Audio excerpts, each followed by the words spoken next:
Now, Washington says there is no crisis aboard the USS Abraham Lincoln, but behind that denial are families talking about exhausted sailors, supply problems, and crew members under severe stress after months at war.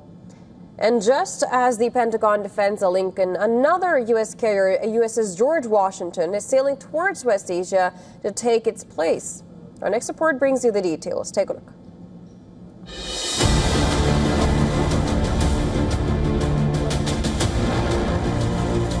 The carrier looks unstoppable from a distance. Gray hull, massive flight deck, fighter jets, helicopters, powered by two massive nuclear reactors. It is a floating airbase, an absolute symbol of power. But inside, a different story is bleeding through. Some sailors have reportedly tried throwing themselves into the sea. Basic supplies are running short, even the toilets aren't functioning. Life on America's giant Abraham Lincoln aircraft carrier is increasingly difficult as the Iran war drags on.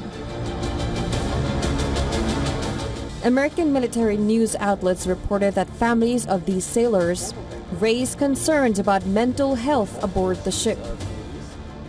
American lawmakers are also raising sharp questions. Senator Ruben Gallego calls for to investigate the reported alarming conditions. Another Democratic Senator, Richard Blumenthal, is aghast at the shortages of basic supplies. California lawmaker Mike Levin questions mission clarity. So I want to be clear that I don't expect for an aircraft carrier to be the Holiday Inn, right? I don't expect for it to be a luxury lifestyle. Our Marines and our sailors, they are the best of the best. They sign up for hard duty, but we also should expect basic habitability. We should expect running water and clean drinking water, enough food to eat, working plumbing, the basics. Because when you don't have the basics and you think about the needs of the warfighter, it's not just about having enough weapons or the right kinds of weapons. It's also about basic quality of life. Basic readiness requires that you have enough to eat.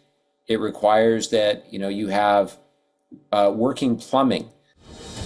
Thousands of U.S. military members are aboard the aircraft carrier for more than 250 days. It's not a peacetime deployment. Their deck is humming with the takeoff of fighter jets one after another. Then there is always the threat of an Iranian or Houthi missile heading right for the ship. Sailors have been away for months. They have lived through long patrols, high pressure, cramped quarters, and the constant hum of war readiness. For many, there is no real off switch. The U.S. Secretary of War, Pete Hegseth, stepped up to dismiss reports of utter misery aboard the USS Abraham Lincoln. Completely misrepresented.